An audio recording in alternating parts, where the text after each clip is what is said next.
ওকে, so আজকে আমাদের যারা হচ্ছে 25শে মার্চ 2026 সালে এমআরসি পার্ট 2 পরীক্ষা দিবেন, স্পেশালি তাদের জন্য একটা ওরিয়েন্টেশন প্রোগ্রাম আসলে কিভাবে এমআরসি পার্ট 2 প্রিপারেশনটা নিব এই বিষয়গুলো জানানো।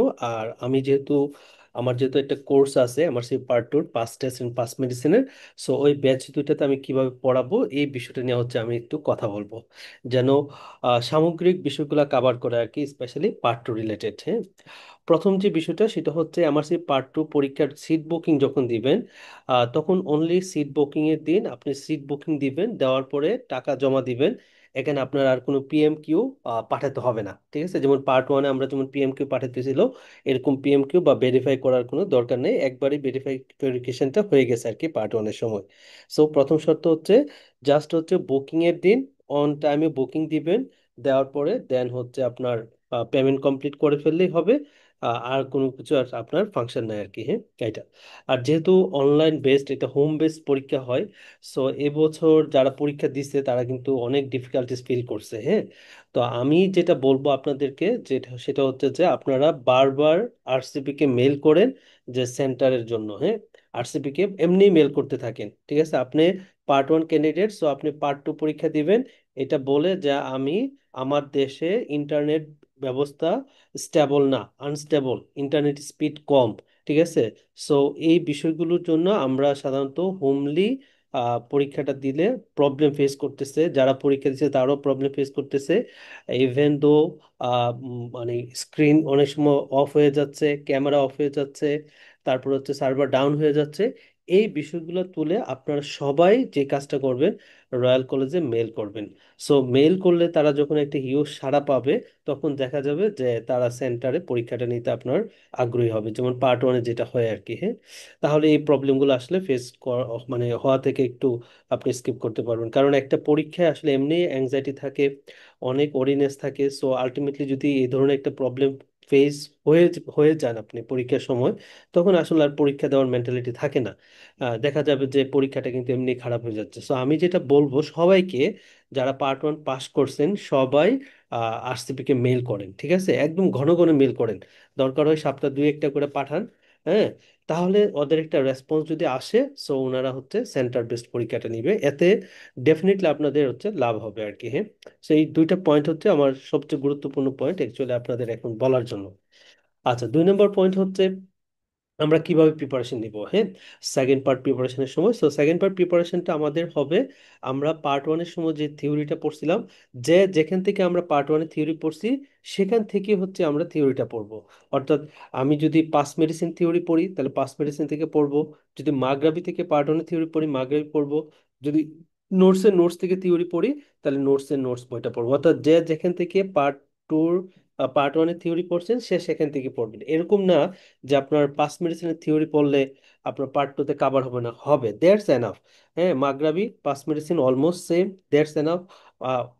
যদি কেউ পাস নোটস পড়ে থাকেন তাহলে পার্ট 1-এর সময় পড়বেন, আদারওয়াইজ নোটসে খুব একটা যাওয়া দরকার নেই। যদি আপনি যান তাহলে ওইখান থেকে কিছু মানে যেটা হচ্ছে আপনার কালার করা থাকে, কিছু লাইন বক্স করা থাকে, সেইগুলো আপনি কিছু পয়েন্ট নিতে পারেন, কিন্তু আপনিও একদম ঢালাও ভাবে ওইটা পড়তে যাবেন না। এত হবে কি আপনি টোটাল সময়টা মেনটেন করতে পারবেন না এবং আপনার প্রিপারেশনের সময়টা আপনার লেন্দি হয়ে যাবে। আর পার্ট 2 প্রিপারেশনটা অ্যাকচুয়ালি হয় কি, আপনাকে হিউজ পরিমাণ কোশ্চেন সলভে আসতে হবে। হ্যাঁ, আপনার তো একদিকে থিওরি তো একটা আছেই, পড়তেই হবে, তার সাথে হিউজ কোশ্চেন সলভ করতে হবে। কেন? কারণ পার্ট 2টা হচ্ছে পার্ট 1-এর মতো সরাসরি আপনি কোশ্চেন আনসার পাবেন না। পার্ট 1-এ যেমন আমরা একটা কোশ্চেন আনসার ডিরেক্টলি পেয়ে যেতাম, পার্ট 2-তে একটু ডিরেক্টলি আনসারগুলো থাকে, তবে বেশি কোশ্চেন হচ্ছে আপনার ক্লিনিক্যাল জাজমেন্টের উপর বেসিস করে আনসারগুলো করতে হয়। অর্থাৎ আপনার সিনারিও এবং ডেটা এই দুইটার উপর বেসিস করে ক্লিনিক্যাল জাজমেন্টের উপর বেস করে হচ্ছে কোশ্চেন আনসারগুলো মেনলি করতে হয়। এবং কোশ্চেনগুলো মানে যেটা হয় গিয়ে কনফিউজিং থাকে, মানে দুইটা অপশনের মধ্যে গিয়ে কনফিউশনটা লাগবে যে কোনটা আনসারটা হবে। আর পার্ট 2-তে আমাদের যেটা হয় গিয়া যে আমাদের মেইনলি যেমন বায়োস্টেট, ক্লিনিক্যাল সায়েন্স, তারপর হচ্ছে আপনার যে বিষয়গুলো মানে ক্লিনিক্যাল সায়েন্স বায়োস্টেট রিলেটেড যে বিষয়গুলো এগুলো হচ্ছে পার্ট 2-তে থাকে না। আর পার্ট 2-তে একদমই সোললি একটা ক্লিনিক্যাল এক্সাম, যেটা হচ্ছে কি আপনার একটা ডিজিজের ডায়াগনোসিস, একটা ডিজিজে কি কি সিমটম থাকতে পারে, ডিজিজটার ম্যানিফেস্টেশনের জন্য কি অ্যাটিওলজি আছে, তার চিপবোর্ডের হচ্ছে একটা ডিজিজ হইলে পেশেন্টের কি কি কমপ্লিকেশন ডেভেলপ করতে পারে, আর পেশেন্টের কি ইনভেস্টিগেশন করব first line, second line, third line even, এবং কি ট্রিটমেন্ট দিব first line, second line, third line, ঠিক আছে। সো প্রত্যেকটা জিনিস হচ্ছে আমাকে মানে রিচ করতে হবে। সো ক্লিনিক্যাল বেস, তার মানে diagnosis along with the symptoms, then হচ্ছে ইনভেস্টিগেশন, দেন হচ্ছে আমার ট্রিটমেন্ট, ঠিক আছে। এই তিনটা অর্থাৎ investigation, treatment and diagnosis and ডিজিজের কমপ্লিকেশন রিলেটেড পয়েন্ট, এইগুলোকে সবচেয়ে বেশি গুরুত্ব দেওয়া হয় পার্ট টু পরীক্ষাতে আর কি, হ্যাঁ। সো এই জন্য বলছি পার্ট ওয়ানের থিওরি যেটা ওইটাই আপনি রিভিশনের মধ্যে রাখবেন। যখন যে সিস্টেম পড়বেন তখন হচ্ছে সেই সিস্টেমের পার্ট ওয়ানের সময় যেখান থেকে থিওরিটা পড়ছেন সেই জায়গাতে থিওরি পড়বেন। তার সাথে আপনার পার্ট টুর কোশ্চেন ব্যাংক থাকবে দুইটা, একটা হচ্ছে পাস মেডিসিন পার্ট টুর কোশ্চেন ব্যাংক, আর একটা হচ্ছে পাস টেস্ট পার্ট টুর কোশ্চেন ব্যাংক। এই দুইটা কোশ্চেন ব্যাংকে আপনি পড়বেন, এতে হবে কি আপনার কোশ্চেনগুলোর অ্যানালাইসিস পাওয়ার বাড়বে। আর পার্ট টুর সবচেয়ে বড় সমস্যা হচ্ছে আপনার টাইমটা কম পাওয়া যায়। টাইম তো ফিক্সডই, অর্থাৎ পার্ট ওয়ানে যেরকম আপনি সময় পাচ্ছেন 3 ঘন্টা, 3 ঘন্টা 6 ঘন্টা 100 কোশ্চেন, পার্ট টু তো তাই 100 কোশ্চেন 3 ঘন্টা, 3 ঘন্টা 6 ঘন্টা। বাট কোশ্চেনগুলো বড়, কোশ্চেনগুলো ডেটা রিলেটেড থাকে, এই জন্য লাস্টের দিকে দেখা যায় কোশ্চেন মানে পরীক্ষাতে যে টাইমের ক্রাইসিসটাতে আমরা হচ্ছে পড়ে যাই। সো আমার স্পেশাল রিকোয়েস্ট হচ্ছে আপনাকে অনেক বেশি মানে স্ক্রিনিং করতে হবে, স্কিপিং করতে হবে, এবং করে যেটা করতে হবে জিস পয়েন্টের উপর বেস করে আপনাকে ডায়াগনোসিসে বসতে হবে বা আনসারের দিকে যাইতে হবে। আর ম্যাক্সিমাম কোশ্চেন আনসারগুলো সরাসরি পাওয়া যায় না, তো এই জন্য দেখা যায় যে হ্যাঁ এক্সক্লুশন প্রসেস যাইতে হয় যে এইটা হবে নাকি ওইটা হবে, ওইটা হবে কি নাকি ওইটা হবে। এই জন্য হচ্ছে আপনার এক্সক্লুশন প্রসেসটাকে ইমপ্রুভ করতে হবে। তার জন্য অবশ্যই পাস টেস্ট পাস মেডিসিন আপনি প্যারালালি কোশ্চেন ব্যাংক দুইটাই সলভ করে যাবেন, তাহলে এটা হবে বেস্ট। সো আমাদের তাহলে পার্ট টুর জন্য এমআরসিপি, সো স্পেশালি আমাদের থিওরি পড়তেই হবে, কারণ পরীক্ষার আগের দিনও আপনাকে থিওরি রিভাইজ করে যাইতে হবে। থিওরি আমরা 3 জায়গায় যে কোনো একটা থেকে পড়ছি, যেটা পার্ট ওয়ান থেকে সেখান থেকে পড়বো। মাগরিবি হলে মাগরাবি, more than enough, more than enough, pass medicine theory more than enough. So দুইটা সেম, মাগরাব এন্ড পাস মেডিসিন অলমোস্ট। আর নোট যারা পড়ছেন সেখান থেকে পড়বেন, কোনো সমস্যা নেই। তাহলে এটাই হচ্ছে আমাদের থিওরি থাকবে, থিওরিটিক্যাল পোর্শন। 2 নম্বর পোর্শন হচ্ছে কোশ্চেন ব্যাংক, যেটা আমি বলছিলাম। কোশ্চেন ব্যাংক হিসেবে MRC part two question bank, pass test pass medicine, এই দুইটা কোশ্চেন ব্যাংক আপনি হচ্ছে ইনিশিয়ালি শুরু করবেন। অর্থাৎ আপনি থিওরি থেকে যদি আমরা তো শুরু করব মোস্ট লাইকলি নেফ্রোলজি দিয়ে, তাহলে আপনি মাগরাবি পাস মেডিসিন অথবা নোটস থেকে আপনার হচ্ছে মেনলি নেফ্রোলজি থিওরিটা পড়বেন প্যারালাল। তার সাথে সাথে হচ্ছে আপনি পাস টেস্ট পাস মেডিসিনের কোশ্চেন সলভ করবেন। কারণ এখন তো আর আপনার থিওরিতে বেশি সময় দেওয়া লাগবে না, আপনি থিওরিটা জাস্ট হচ্ছে রিভিশনে রাখবেন। অর্থাৎ pass test pass medicine question solve করবেন, অ্যালং উইথ দ্যাট আপনি প্যারালালি হচ্ছে থিওরি রিভিশন করতে থাকবেন। তাহলে আপনার যে কাজটা হবে সেটা হচ্ছে থিওরিটাও পড়া হবে, দুইটা কোশ্চেন ব্যাংকও পড়া হবে। তাহলে পাস পেপারটা কখন পড়বো? ওই পার্ট ওয়ানের মতোই, পরীক্ষার 1.5-2 মাস আগে পাস পেপার কোশ্চেন ব্যাংকটা, অর্থাৎ বিগত বছরের পার্ট টু কোশ্চেন যেগুলো, অ্যাটলিস্ট এই কোশ্চেনটা পাস পেপার কোশ্চেনটা অ্যাটলিস্ট হচ্ছে 2-3 বার আমাকে রিভিশন করে যাইতে হবে আর কি, অ্যাটলিস্ট 2-3 বার রিভিশন করে যাইতে হবে। এবং এটার গুরুত্ব পার্ট ওয়ানের মতোই পার্ট টু তো পাস পেপার থেকে কিন্তু কোশ্চেন আপনার হুবহু থাকে, অথবা পাস পেপার ওরিয়েন্টেড কোশ্চেন বেশিরভাগ থাকে। সো এটা আমাকে পরীক্ষার আগে 2 মাস আগে বা 1.5 মাস আগে এটা কিন্তু আমাকে পড়তে হবে। এরপরে আসেন পিক্টোরিয়াল ইস্যুটা, হ্যাঁ। সো আমরা যেহেতু জানি যে আমাদের টোটাল কোশ্চেন হবে 200 কোশ্চেন, 200 কোশ্চেনের মধ্যে 150 কোশ্চেন হচ্ছে পিক্টোরিয়াল ছাড়া হয়, হ্যাঁ। অলমোস্ট আর কি 140 থেকে 50-র মতো কোশ্চেন পিক্টোরিয়াল ছাড়া হয়। তাহলে পিক্টোরিয়াল রিলেটেড কোশ্চেন পাবেন আপনি 50 থেকে 55 বা 60টা কোশ্চেন, এর বেশি সাধারণত পিক্টোরিয়াল কোশ্চেন আপনাকে দিবে না, ঠিক আছে। সো এটার মেইন সোর্স হচ্ছে আপনার পিক্টোরিয়ালের গুগল, ঠিক আছে। গুগলে অলওয়েজ সার্চ করতে হবে। তাহলে এটা কিভাবে আমরা করব? আপনি যখন মাগরাবি অথবা থিওরি পড়তে যাবেন, যেটা থেকে থিওরি পড়েন, যখন যে টপিকটা থিওরি পড়বেন, লাইক আপনি পায়োডার্মা গ্যাংগ্রেনোজম পড়তেছেন, আপনি কোনো একটা পেশেন্টের ইরাইথেমা ক্রনিকা মাইগ্রেন্স লাইম ডিজিজ পড়তেছেন, বা ইরাইথেমা ক্রনিকা মাইগ্রেন্স এর লেশনটা কি ধরনের, অবশ্যই গুগল থেকে সার্চ দিবেন। পায়োডার্মা গ্যাংগ্রেনিজমটা দেখতে কিরকম, গুগল থেকে সার্চ দিবেন, ঠিক আছে। অথবা অ্যালোপেশিয়া, কি ধরনের থাকে, স্কারিং অ্যালোপেশিয়া, নন স্কারিং অ্যালোপেশিয়া, অলওয়েজ গুগল থেকে সার্চ দিবেন। অর্থাৎ আমার পিক্টোরিয়ালের মূল যে সোর্স, সেই সোর্সটা হচ্ছে গুগল। অর্থাৎ আমি যখন থিওরি পড়বো মাগরাবি থেকে বা যেটা থেকে হোক, সেই থিওরিটার যেই টপিক থাকবে সেই টপিক রিলেটেড পিক্টোরিয়ালটা অবশ্যই আমি মানে যে টপিকটা পড়বো আর কি, সেই টপিকটা পড়ার সময় আমি পিক্টোরিয়ালটা গুগল থেকে সার্চ করে দেখে নিব। অনেক ছবি থাকে গুগলে, সো ওইখানে আপনি হচ্ছে চোখ বুলাই নেবেন, কারণ অনেক সময় হচ্ছে গুগলের ছবি অনেক সময় দিয়ে দেয়, অথবা অ্যাজ ইউজুয়ালি ওয়ার্ডের ছবিও দেয়। তবে গুগলটা আমরা ফলো করলে এনাফ। আর অ্যাজ ইউজুয়াল আমরা যে প্রত্যহ জীবনে বা ওয়ার্ড পেশেন্ট ম্যানেজমেন্ট করতে যেগুলো দেখি সেগুলাই হবে। তার সাথে অ্যালং উইথ দ্যাট গুগলের পাশাপাশি যেটা করতে হবে, সারার হোসেনের একটা 2000 পিক্টোরিয়াল একটা পিডিএফ আছে, যে পিডিএফটা আমি অলমোস্ট অলরেডি আমি গ্রুপে কিন্তু দিয়ে দিছি, পাস্ট প্রেজেন্ট যে আমার যে গ্রুপগুলো আছে সেই গ্রুপগুলোতে দিয়ে দিছি। এই সারোয়ার হোসেনের পিডিএফটার উপরে 2000 পিক্টোরিয়ালের উপরে এটা মানে সিস্টেম ভাগ করে দেওয়া আছে আর কি, ডার্মাটোলজি অথবা আপনার রিমাটোলজি, কার্ডিওলজি, হ্যাঁ, এরকম করে ভাগ করে দেওয়া আছে। তো আপনি যখন যেই কাজটা করবেন, তখন যখন থিওরিটা আপনি মাগরাবি থেকে থিওরি পড়বেন, তখন সারোয়ার হোসেনের পিডিএফ এ ধরেন নেফ্রোলজির যে ছবিগুলো আছে, যে পিক্টোরিয়াল গুলো আছে, সেই পিক্টোরিয়াল গুলো একটু দেখে ফেলবেন সারোয়ার হোসেনের পিডিএফ থেকে। তো আপনি এক হচ্ছে গুগল থেকেও দেখবেন পড়ার সময়, আর দুই নম্বর হচ্ছে সারোয়ার হোসেনের পিডিএফটা আমি অলরেডি আপনাদের গ্রুপে দিয়ে দিছি, সেই পিডিএফটা থেকে আপনার হচ্ছে পিক্টোরিয়ালটা যখন থিওরি পড়বেন তখন সেই সিস্টেমের পিক্টোরিয়াল গুলো হচ্ছে আপনার সারোয়ার হোসেন থেকে দেখে নেবেন। কারণ কি, এটা কেন পড়তে হবে? এটা পড়তে হবে এই জন্য, পরীক্ষার আগে তো আর আমি গুগল সার্চ করতে পাবো না, এত সময় পাবো না। সো পরীক্ষার আগে আমরা রিভিশন দেওয়ার জন্য সাধারণত এই সারা হোসেনের পিডিএফটা আপনার জাস্ট মোবাইলে অথবা আপনার ট্যাবে বা ল্যাপটপে যেভাবে হোক আপনি একটু দেখে রিভিশন করে যাবেন। এটাই পরীক্ষার আগে আপনার মেইন সোর্স থাকবে আর কি পিক্টোরিয়াল রিভিশনের জন্য। এবং এই পিক্টোরিয়াল পিডিএফটার উপরে আমার কিন্তু মানে 4-5টা ক্লাস আছে, সেই ক্লাসগুলো অলরেডি আপনাদের কিন্তু আমি দিয়ে দিছি, আজকে আপলোড করে দিছি। আপনারা হচ্ছে ক্লাসগুলো একটু দেখে নেবেন, পারলে আগেই দেখে ফেলবেন, একটা না 4-5টা ক্লাস দেখে ফেলবেন, হ্যাঁ, টোটাল পিক্টোরিয়াল সম্পর্কে একটা আপনার আইডিয়া হয়ে যাবে।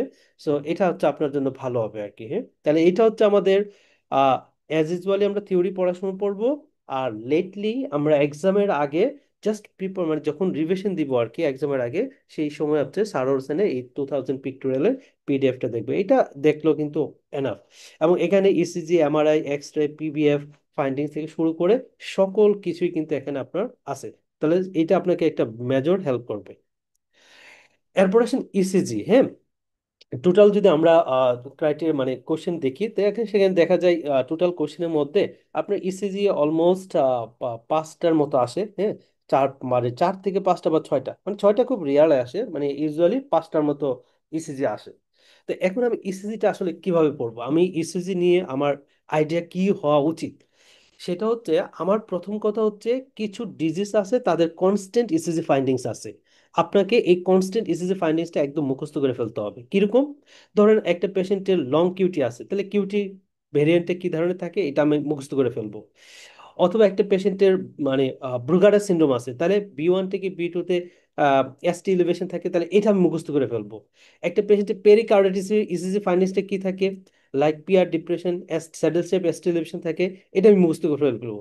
লাইক একটা পেশেন্টের ডিগোক্সিন টক্সিটি ইসিজি কি থাকে, এটা আমি মুখস্থ করে ফেলবো। অর্থাৎ অ্যাটলিস্ট আপনাকে 20 থেকে 25টা ইসিজি ডিজিজ ওরিয়েন্টেড করে আপনার মুখস্থ করে ফেলতে হবে।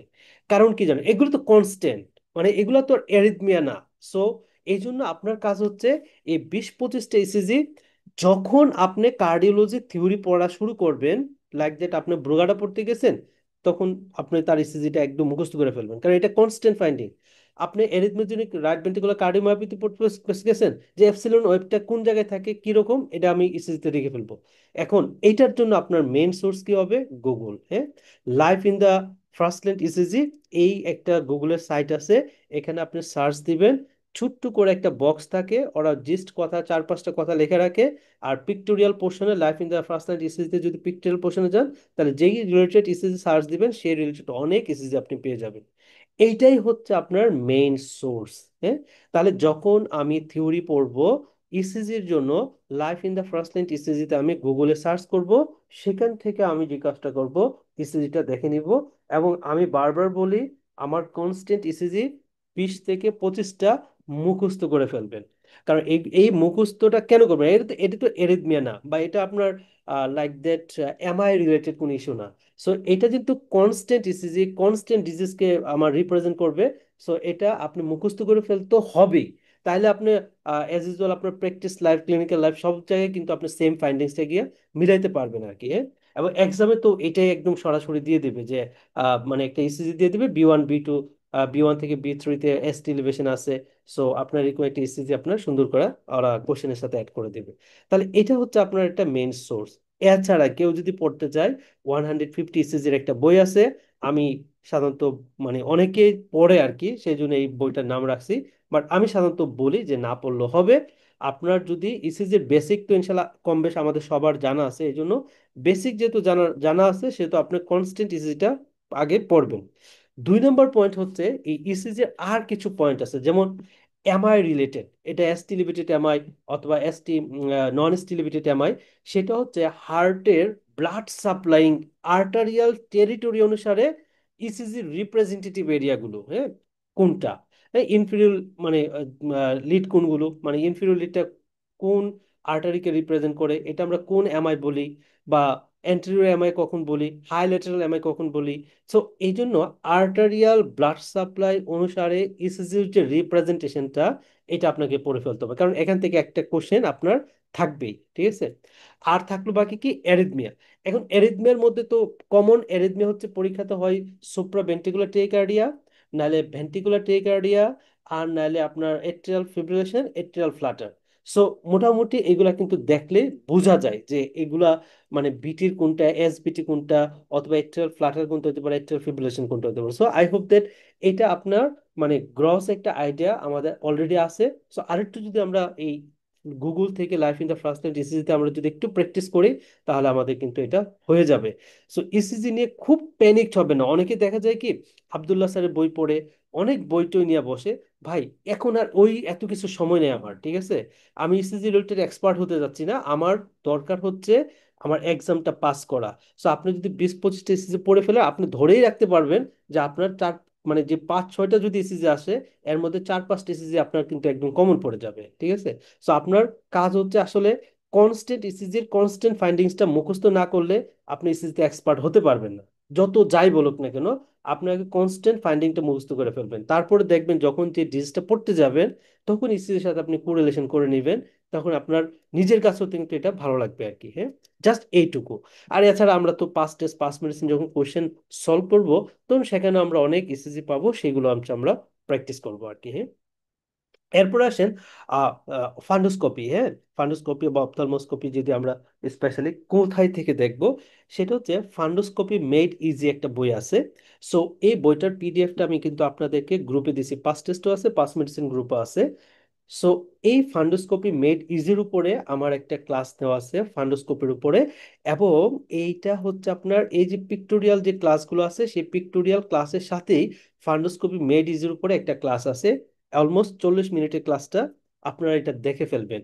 এবং ফান্ডোস্কোপি মেড ইজি টোটাল জিনিসটা পড়তে হবে না, শুধু ফান্ডোস্কোপিক পিকচারগুলো পড়বেন আর নিচে লেখা কি আছে এই লেখাটা পড়বেন, ঠিক আছে। সো এটার উপরে টোটাল ক্লাস নেওয়া আছে, জাস্ট ক্লাসটা আপনি দেখে ফেললেই এটা কিন্তু একদম অলমোস্ট আপনার ক্লিয়ার হয়ে যাবে।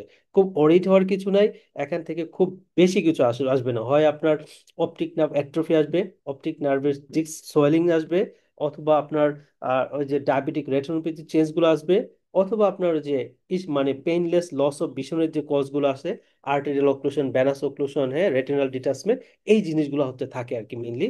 সো আমরা এই জিনিসগুলো হচ্ছে মেইনলি এখান থেকে কিন্তু ফোকাস করে নেব, অথবা রেটিনাইটিস পিগমেন্টোসা, এই জিনিসগুলো হচ্ছে থাকে। সো আমরা এই ফান্ডোস্কোপি মেড ইজি বইয়ের আমার যে ক্লাসটা আছে, এই ক্লাসটা আপনারা শুনবেন, তাহলে মোর দেন এনাফ। ওকে। এরপর আসেন আমাদের ইমেজিং এর মধ্যে আছে যেগুলো, সেগুলো হচ্ছে X ray, CT scan, MRI. So এখানে যেটা হচ্ছে, আমরা যদি কারো যদি X ray, CT scan, MRI পদ্ধতি, আমাদের আমি এটা জানি আমাদের সবারই একদম বেসিক জায়গা যেটা, এটা আমাদের আমাদের মোটামুটি জানা আছে। যদি কারো মনে করেন যে আমার একটু বেসিকে না একটু নেওয়া দরকার, তাহলে আমি একটা শ্যামল স্যারের পিডিএফ আপনাদের সাথে আমি শেয়ার করে দিছি। এটা টোটালটা হচ্ছে বেসিক, যারা একদম শুরু থেকে শুরু করে, যারা সিটি স্ক্যান বা এমআরআই রিলেটেড আইডিয়া কম থাকে, তারা হচ্ছে শ্যামল স্যারের পিডিএফ এ যাবেন। আদারওয়াইজ যাওয়া দরকার নেই। আপনি যদি সাদা কালো কোনটা কি, সফট টিস্যুতে কি আছে, আমার সিটি স্ক্যানে, এই জিনিসগুলো যদি বুঝে যান, তাহলে শ্যামল স্যারের পিডিএফ এ যাওয়ার দরকার নাই। অলওয়েজ হচ্ছে এই তিনটা জিনিস আপনি গুগল থেকে প্র্যাকটিস করবেন, হ্যাঁ। যখন ধরুন আপনি একটা চেস্ট এক্সরে পড়তেছেন, মানে লাইক দ্যাট একটা পেশেন্টের পালমোনারি ইডিমার পেশেন্ট পড়তেছেন, হ্যাঁ, হার্ট ফেলিওর পেশেন্ট পড়তেছেন, তখন আপনি একটা সার্জন না, পালমোনারি ইডিমা একটি এক্স রে ফাইন্ডিংস কি আসে। হ্যাঁ, আপনি গুগল থেকে সার্চ দিবেন, দেখবেন অনেক এক্স রে চলে আসবে। একটা পেশেন্টের ধরেন যে অ্যাওর্টিক ডাইসেকশন আছে, অ্যাওর্টিক ডাইসেকশন পড়তেছেন, আপনার সিটি স্ক্যান ফাইন্ডিংসটা কি থাকবে থাকবে আপনি হচ্ছে গুগলে একটা সার্চ দেন, সুন্দর করে অনেক ছবি বের হয়ে আসবে। আপনি ধরেন একটা পেশেন্টের লাইক দ্যাট ব্রঙ্কিটিস অথবা পালমোনারি ফাইব্রোসিস আছে, এইচআরসিটি করতে হবে, এইচআরসিটিটা দেখতে হবে, তাহলে এইচআরসিটি আপনি একটা গুগলে সার্চ দেন, ওইখানে প্যাটার্ন গুলো দেখেন, ব্রঙ্কিটিসে কি কি প্যাটার্ন থাকে, ফাইব্রোসিসে কি কি প্যাটার্ন থাকে, এগুলো পেয়ে যাবেন। অথবা যদি একটি স্ট্রোক বা এমআরআই অথবা ডিমাইলিনেশন কোনো কিছু থাকে ব্রেইনে বা স্পাইনাল কোর্ডে, সেখানে হচ্ছে এমআরআই ফাইন্ডিংসটা কি সেটা আমরা গুগল থেকে একটু সার্চ দিয়ে ফেলবো। অর্থাৎ যখন যে ডিজিজ পড়বো সেই ডিজিজের MRI, CT scan, X ray findings, X ray always আমরা গুগল থেকে সার্চ করব। এছাড়া আমাদের পাস টেস্ট পাস মেডিসিন যখন কোশ্চেন সলভ করব, সেখানেও কিন্তু আমরা এই ফাইন্ডিংস গুলো আমাদের চলে আসবে। হ্যাঁ, ওকে। এক্সট্রা বুক, যেটা হচ্ছে অনেকে সঞ্জয় শর্মার একটা বই আছে, সো এই বইটা থেকে আপনি আমি বলবো পাস টেস্ট পাস মেডিসিন পড়তে পারলে এনাফ। তবে কেউ যদি আরো মার্ক ক্যারি করতে চান, মানে সময় যদি আপনার, যেহেতু আপনাদের সময় আছে প্রায় মার্চে গিয়ে পরীক্ষা, অনেক সময় অ্যাকচুয়ালি, সো আপনারা এই বইটা একটু দেখতে পারেন সঞ্জয় শর্মা থেকে। মেইন যে সিস্টেমগুলো, মানে যেগুলো বড় বড় আর কি, specially cardiology, specially GIT, nephrology, endocrinology, respiratory, এই সিস্টেম কয়েকটা হচ্ছে আপনি এই সঞ্জয় শর্মা থেকে দেখতে পারেন। ঠিক আছে, এটাতে খুব আহামরি কিছু নাই, কিন্তু আপনার একটু থিঙ্কিং বা থট, এটা একটু আপনাকে ডেপথ ডেপথে নিয়ে যাবে আর কি, এই জন্য এটা দেখতে পারেন। আদারওয়াইজ যদি সময় না থাকে এটাও দরকার নাই। সো আপনার মেইন থিম বা উপকরণ কিন্তু হচ্ছে কোশ্চেন ব্যাংক দুইটা, পাস টেস্ট পাস মেডিসিন, আর পরীক্ষার আগে যেটা করতে হবে পাস পেপার কোশ্চেন ব্যাংকটা হচ্ছে আপনাকে সলভ করতে হবে। সো এটাই হচ্ছে আমাদের অ্যাকচুয়ালি এমআরসিপি পার্ট টু পরীক্ষার ক্ষেত্রে আপনার দরকার। এখন আপনি যদি মানে যতই প্রিপারেশনের কন্টেন্ট বাড়াই ফেলবেন, আপনার কিন্তু প্রিপারেশন নেওয়ার মানে যেটা বলবো আর কি, সেটা হচ্ছে যে প্রিপারেশন নেওয়াটা কিন্তু অনেক ক্লামজি হয়ে যাবে। হ্যাঁ, অনেক ক্লামজি হয়ে যাবে। অনেক জায়গা থেকে অনেক কিছু পড়তে পারি, বাট পড়ার সময় আছে, আমরা আগে পাস করাটা জরুরি, পড়ার সময় হচ্ছে আমরা পরে পড়বো আর কি। হ্যাঁ, আচ্ছা। সো এখন আমার যে ব্যাচগুলো আছে, একটা হচ্ছে পাস টেস্ট ব্যাচ আর একটা হচ্ছে পাস মেডিসিন ব্যাচ। হ্যাঁ, দুইটা ব্যাচ আমি কিন্তু শুরু করব। সো আমাদের কালকে থেকে কিন্তু ক্লাস শুরু হবে।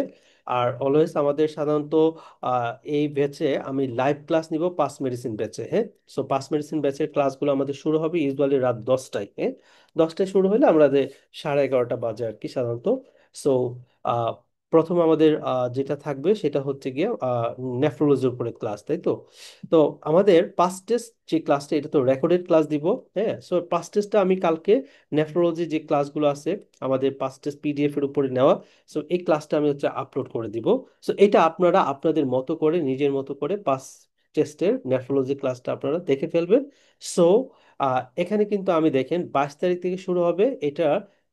পরীক্ষাটা হবে নেফ্রোলজির 2 তারিখে। হ্যাঁ, অগাস্টের 2 তারিখে পরীক্ষাটা হবে। সো বেশ কিন্তু সময় দিছি, মানে এখানে প্রায় 8-9 দিনের মতো সময় আমরা পাচ্ছি, তারপরে কিন্তু পরীক্ষাটা দিচ্ছি। সো এখানে আপনার পাস টেস্টের কোশ্চেনগুলো ইজিলি সলভ হয়ে যাবে। এবং আমার সাথে তো যারা পাস মেডিসিন আছেন তারা লাইভ ক্লাসগুলি করতে পারবেন। সো লাইভ ক্লাসে এখানে আমরা পাস মেডিসিনের কোশ্চেনগুলো সলভ করব।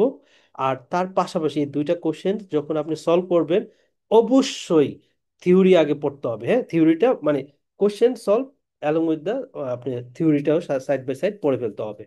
থিওরি পড়ার সময় আপনি গুগল থেকে ওই যেভাবে পিক্টোরিয়াল গুলো দেখা দরকার, লাইক আপনার একটা মেমব্রেনাস গ্লোমেরুলার, তার বায়োপসি ফাইন্ডিংস কি হবে। হ্যাঁ, অথবা আপনার একটা ডায়াবেটিক পেশেন্ট, ডায়াবেটিক নেফ্রোপ্যাথির বায়োপসি ফাইন্ডিংস কি হবে। সো এই জিনিসগুলো হচ্ছে আমরা যেটা করব সেটা হচ্ছে গুগল থেকে দেখে পড়বো। তাহলে আমাদের যেহেতু আমাদের লাইভ ক্লাস থাকবে কালকে হচ্ছে পাস মেডিসিনের রাত 10টা থেকে, এবং অলওয়েজ এটা আমাদের 10টাই হয়। তাহলে এটা হচ্ছে আমার 22 তারিখ, 23 তারিখ, মানে 24 তারিখ হবে 10টার সময়। আর পাস টেস্ট তো রেকর্ডেড ক্লাস দিব আলটিমেটলি, আর পরীক্ষা হচ্ছে নেফ্রোলজির উপর, এটা পাস টেস্ট ব্যাচে পরীক্ষাটা হবে।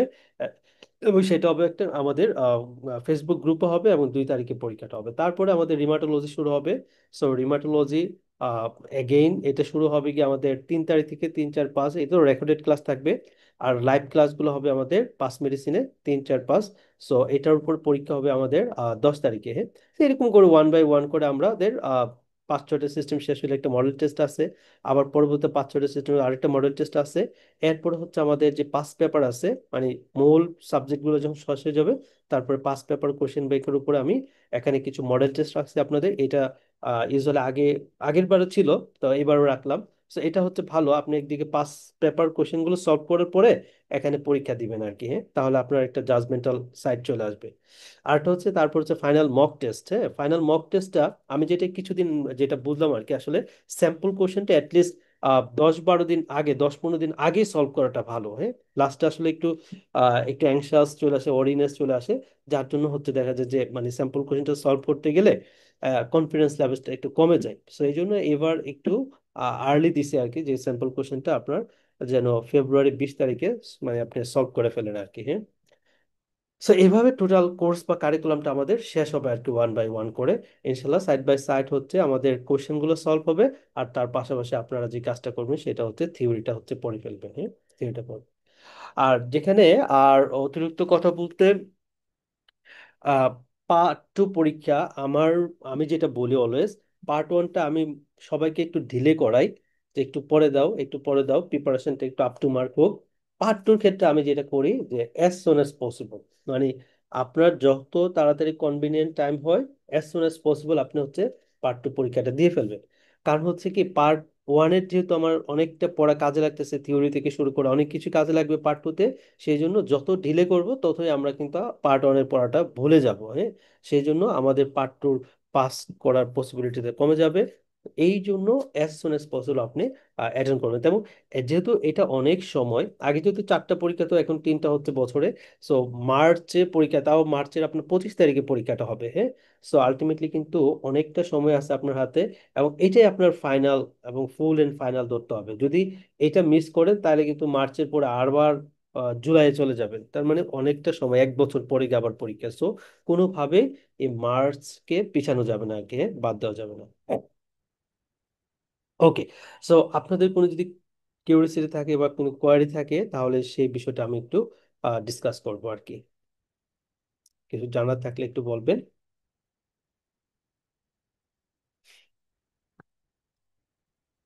পার্ট পার্ট টুর ক্ষেত্রে pass medicine pass test question গুলো একটু বড়, মানে পড়তে গেলে বিরক্ত চলে আসবে, কিন্তু কিছু করার নাই, সলভ করতে হবে। হ্যাঁ, কিচ্ছু করার নেই, সলভ করতে হবে। অন্যান্য পার্ট ওয়ানের কোশ্চেন গুলো যেরকম ছোট ছোট ছিল, এরকম ওগুলো ছোট না, অনেক বড় বড় কোশ্চেন। হ্যাঁ, সো আমরা যখন একসাথে পড়বো আশা করি হোপ দ্যাট খুব একটা বোরিং লাগবে না। হ্যাঁ, সো আমি সাধারণত যেটা করি পার্ট টুতে, ডেইলি 50টা করে কোশ্চেন সলভ করাই লাইভ ক্লাসগুলোতে। 50টা ক্লাস সলভ করতে গেলে প্রায় 1.5-2 ঘন্টা, 2 ঘন্টার সময় লেগে যায় আর কি। হ্যাঁ, পার্ট ওয়ানে যেমন অনেক কোশ্চেন সলভ করানো যেত, প্রায় 70টার মতো, পার্ট টুতে 70টা পারা যায় না, যেহেতু বড় কোশ্চেন থাকে সেই জন্য পারা যায় না। জি, আপনাদের সাইড থেকে কোনো কিছু জানার থাকলে সেটা একটু শেয়ার করবেন। হুম। ভাইয়া, আমি মাহমুদ, আবু হ্যাঁ, না হ্যাঁ, মাহমুদ। জি। আমি কয়েকটা কোশ্চেন করব ভাইয়া। প্রথম হলো যে পাস টেস্ট আর পাস মেডিসিন আপনার সঙ্গে যে শেষ করলাম, এরপরে যদি রিভিশন দিতে চাই, তাহলে পাস মেডিসিন কয়বার বা পাস টেস্ট কয়বার রিভিশন দেওয়া উচিত, নাকি পাস প্রথমে মেডিসিন আপনার সঙ্গে একবার করলেই হবে, পরে পাস টেস্ট করবো? না, যে কাজটা করবেন সেটা হচ্ছে, আমি এটা যদিও বলতাম ভুলে গেছি, সেটা হচ্ছে আমরা যখন প্রথমবার যখন কোশ্চেন সলভ করতে যাব, যখন দেখবেন যে কোশ্চেনটা আপনার কাছে একটু কঠিন লাগতেছে, সেটা আপনি একটু মার্কিং করে রাখবেন। হ্যাঁ, পরবর্তীতে সেই কোশ্চেনটা হচ্ছে রিভিশন দিবেন আর কি, আদারওয়াইজ নো। ওকে, মানে আপনি দুইটা রিভিশন একটু রাখতে হবে অ্যাটলিস্ট।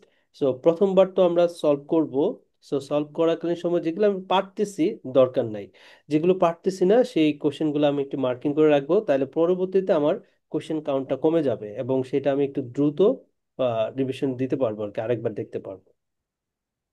সেক্ষেত্রে ভাইয়া তাহলে আপনার ক্লাস ফলো করতে গেলে কিভাবে ওই কোশ্চেন গুলো এগোবে? আপনার ক্লাস ফলো করবো না তাহলে ধরেন পিডিএফ দেখে আমার দেখে সেই ক্লাসে, কোশ্চেন? আমার ক্লাসই তো অবশ্যই ফলো করবেন, ঠিক আছে। কেন ক্লাসটা ফলো করবেন, কারণ আমি কোশ্চেন অ্যানালাইসিসের সময় অনেক কিছু বলবো, হ্যাঁ, অনেক কথাই বলবো। তো এই কথাগুলো হচ্ছে সবচেয়ে গুরুত্বপূর্ণ আসলে, মানে। তাহলে কোশ্চেন গুলো লিখে রেখে আপনার টেনে টেনে নিয়ে পড়বো, তাই তো? হ্যাঁ, আমি যখন সলভ করতে যাব তখন আপনি একটা খাতা নিয়ে, খাতা কলম নিয়ে বসবেন, ঠিক আছে। যদি যদি এরকম হয় যে 1 থেকে 10 পর্যন্ত পারছি, কোনো সমস্যা নেই, 10 নাম্বার, তার মানে আমি শুরুতেই একবারে 10-এ চলে যাব, 10 থেকে আবার 15-তে যাব, মাঝের গুলো হ্যাঁ টেনে হ্যাঁ টেনে এইভাবে। হ্যাঁ হ্যাঁ হ্যাঁ, তাহলে তো পিডিএফ থেকে আপনি রিভিশন দিবেন।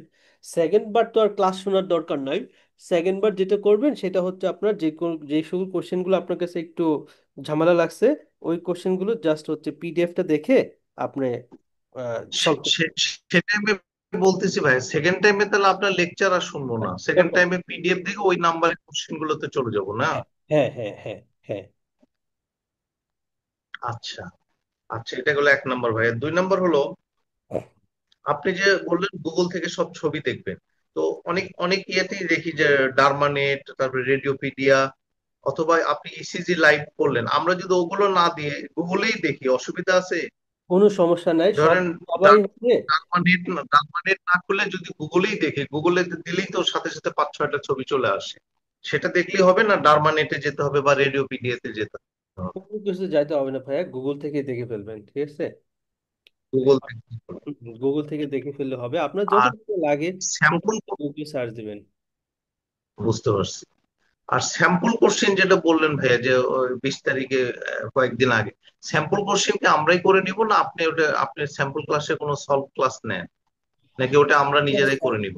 সলভ ক্লাস নিয়ে না, ওটা নিজেরা নিজেদের মতো করে দেখে নেবেন আর কি। নিজেরাই করে নিব, আচ্ছা। ঠিক আছে ভাইয়া। ওকে। আর যেটা হচ্ছে মানে বারবার যেটা হচ্ছে আসলে এক্সাম বুকিং এর সময় কোশ্চেনটা করে, সেটা হচ্ছে গিয়ে পিএম কেউ পাঠাতে হবে কিনা, যদি আমি এটা প্রথমে বলছিলাম, অনেকে পরে জয়েন করছেন। সো টাকা বুকিং, সিট বুকিং, টাকা দেওয়া, এইটুকুই কাজ। হ্যাঁ, এরপর আর কোনো পিএম কেউ কারোই পাঠানোর দরকার নাই, লাগবে না। না ইভেন ভাই, আমি তো দ্বিতীয়বার পরীক্ষা দিছি, দ্বিতীয়বার পরীক্ষা দেওয়ার একদিন পরেই বলে দিছে তো মানে অ্যাকসেপ্টেড এইভাবে। হুম হুম হুম হুম, ইয়েস। প্রথমবার দিলে তো ফর্ম ফিল আপ করার পরে প্রায় 20-25 দিন পর, পিএমকিউ পাঠানোর পর অনেক অনেক দিন পর জানালো যে আপনার মানে অ্যাকসেপ্ট হয়েছে। হুম। কিন্তু দ্বিতীয়বার যখন পরীক্ষা দিলাম, দ্বিতীয়বারে ফর্ম ফিল আপ করার একদিন পরেই বোধহয় জানালো যে ইওর এভরিথিং ওকে। হ্যাঁ, ওই আগেই যে ভেরিফিকেশন হয়ে গেছে এই জন্য আর ডিলে করে না আর কি। আর আপনারা সবাই প্লিজ সবাই হচ্ছে মেল করবেন, হ্যাঁ, আরসিপি কে, যে আমরা সেন্টার বেসড পরীক্ষা দিতে চাই। সো সেন্টার বেসড পরীক্ষা দিতে চাই, এইগুলো সব কিছু মিলায়া আরসিপি কে মেল করবেন। কারণ আসলে আহ, ওরা তো যেটা মানে করতেছে সেটা হচ্ছে কাইন্ড অফ প্রফেশনাল নেগলিজেন্সি বলা যায়। এই বাসার মধ্যে পরীক্ষা দেওয়া একটা পরীক্ষার কিন্তু এনভায়রনমেন্ট থাকে না, এত অনেক টাকা নিচ্ছে পরীক্ষার জন্য। এখন দেখা তাহলে গেছে। ভাই, এটা তো আপনার গ্রুপে তো আমরা কয়জন আছি, আপনি এটা ঢাকা মেডিকেলে অন্যান্য আরো যারা ক্যান্ডিডেট আছে তাদেরকেও বলে দিয়ে। হ্যাঁ, আমি বলে দিব, ঠিক আছে। কারণ হচ্ছে আপনার সেন্টার বেস পরীক্ষা নিলে একটা পরীক্ষার এনভায়রনমেন্ট থাকে, আর কোনো কিছু প্রবলেম হয়ে যে তাদের দায়বদ্ধতা, আমার দায়বদ্ধতার মধ্যে থাকবে না। সো সেই জন্য অবশ্যই এটা মানে সেন্টার বেসড হওয়া উচিত। ওদের তো ধরুন 5 5 লাখ টাকা লাগবে, হয়তো 4 থেকে 5 লাখ টাকা লাগবে একটা সেন্টার যদি ভাড়া নেয়। সো এইটার জন্য ওরা এই ধরনের ডিসিশন নেওয়াটা মানে বোকামি ছাড়া আর কিছু না। ইন্ডিয়াতে কি ওই সেন্টার বেসড পরীক্ষা হয় না পার্ট 2 তে? না, ইন্ডিয়া তো যেটা হচ্ছে হোম বেসড হয়। ও আচ্ছা, তো হুম। চাপের বিষয়। তোমাদের পার্ট 1 কি হোম বেসড হয়েছিল না সেন্টার ইন্ডিয়াতে?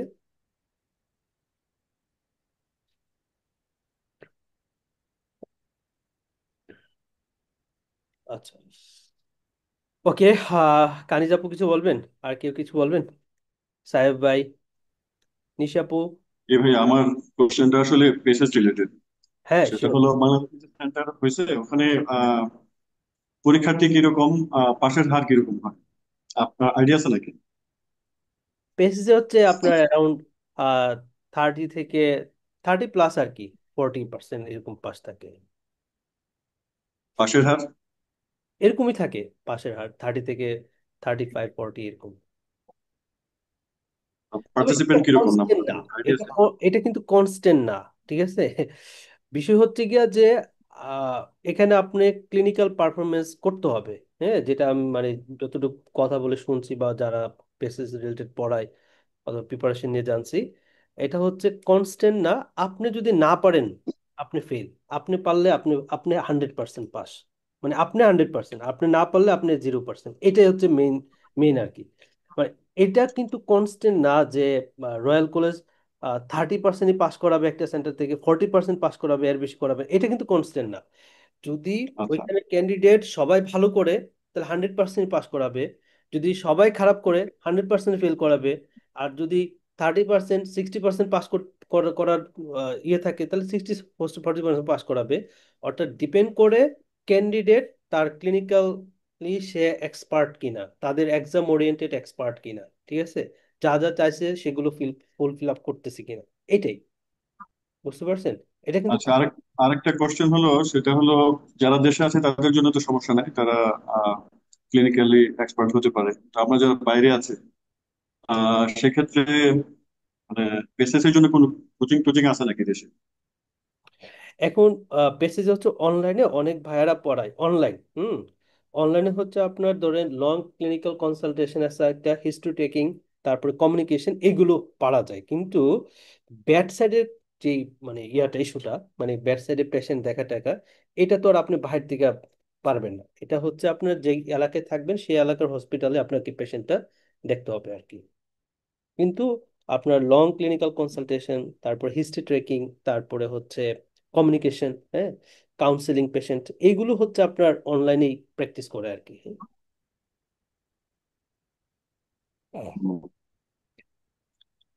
ওকে ভাইয়া, থ্যাংক ইউ। হ্যাঁ, থ্যাংক ইউ। হ্যাঁ,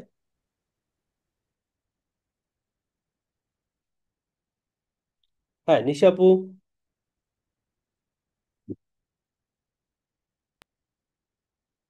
ভাই এরকম কোনো কোয়েশ্চেন নাই ভাই। তবে ভাই আমার এবার পার্ট 1 ভাই আমার সেন্টারের এক্সপিরিয়েন্স খুবই খারাপ ছিল ভাইয়া। ওই যে ভাইয়া গুলশানে কাদেরিয়া টাওয়ার আছে ভাইয়া, ওখানে এত বাজে অবস্থা ছিল ভাই। মানে এক্সাম যখন স্টার্ট হয়েছে ভাই তখন প্রবলেম হয় না, কিন্তু এক্সাম ঢোকার আগে ভাইয়া ধাক্কা ধাক্কি করে টোরে আমাদেরকে ব্যাগ রাখতে হচ্ছে। মানে ওইখানে অলরেডি ভাই আমরা ঘেমে এক্সহস্টেড, মানে এত খারাপ এক্সপিরিয়েন্স ছিল এবার। এখন ভাই যাই না, ওইখানে ওই ওরা দিন হচ্ছে অনেকে বলতেছিল যে হুম হ্যাঁ। ওরা কেন জানি এটা এই সেন্টারটা ই করলো, সাধারণত ওরা হচ্ছে মানে বনানীতে করে আর কি, ম্যাক্সিমাম টাইম বনানীতে, অথবা ওই যে বাংলাদেশ চায়না যে আন্তর্জাতিক সম্মেলন কেন্দ্র আছে ওইখানে, অথবা উত্তরাতে করে, হ্যাঁ, হোটেল সেরিনাতে করে, বনানীতে। তো এই সেন্টারগুলো হচ্ছে ওরা মানে ইউজুয়ালি চুজ করে। কিন্তু গতবার যে কেন এটা করলো বুঝলাম না। হ্যাঁ ভাই অনেকে বলতেছিল যে আরসিটি কমপ্লেন দিবে এই সেন্টারের নামে। এখন ভাই পার্ট 2 তে কি হবে ভাই এখন আমি জানি না। পার্ট 2 তে বাসায় বসে ভাই ওরা মনে হয় মনে করে যে বাংলাদেশের নেটের অবস্থা হচ্ছে ইউকের মতো অত্যাধিক ফাস্ট, এটাই মনে হয় মনে করে। এই জন্য বললাম যে সবাই হচ্ছে মেল দেওয়া এখন থেকে শুরু করেন, হ্যাঁ, যে মেল দেওয়া শুরু করেন যে আমাদের সিনিয়র যারা আগে পরীক্ষা দিয়েছে আগের ডাইটে, তারা এই সমস্যাগুলো ফেস করছে। So আমরাও যদি এই ধরনের ফেস না করি সেই জন্য হচ্ছে আমরা সেন্টার বেস পরীক্ষা অ্যারেঞ্জ করার জন্য তাদের কাছে অ্যাডভাইস চান আর কি, ঠিক আছে, পারমিশন নিতে চান। সবাই মেল করলে আশা করি একটা পজিটিভ রেসপন্স পাবেন। হুম।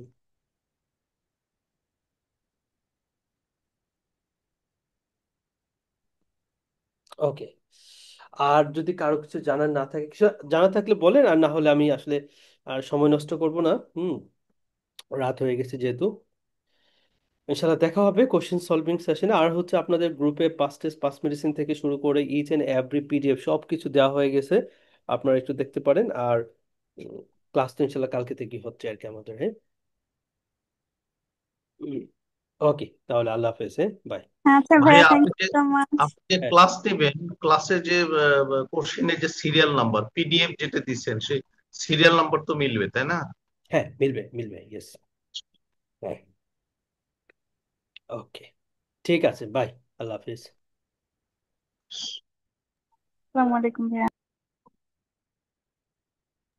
ওয়ালাইকুম আসসালাম।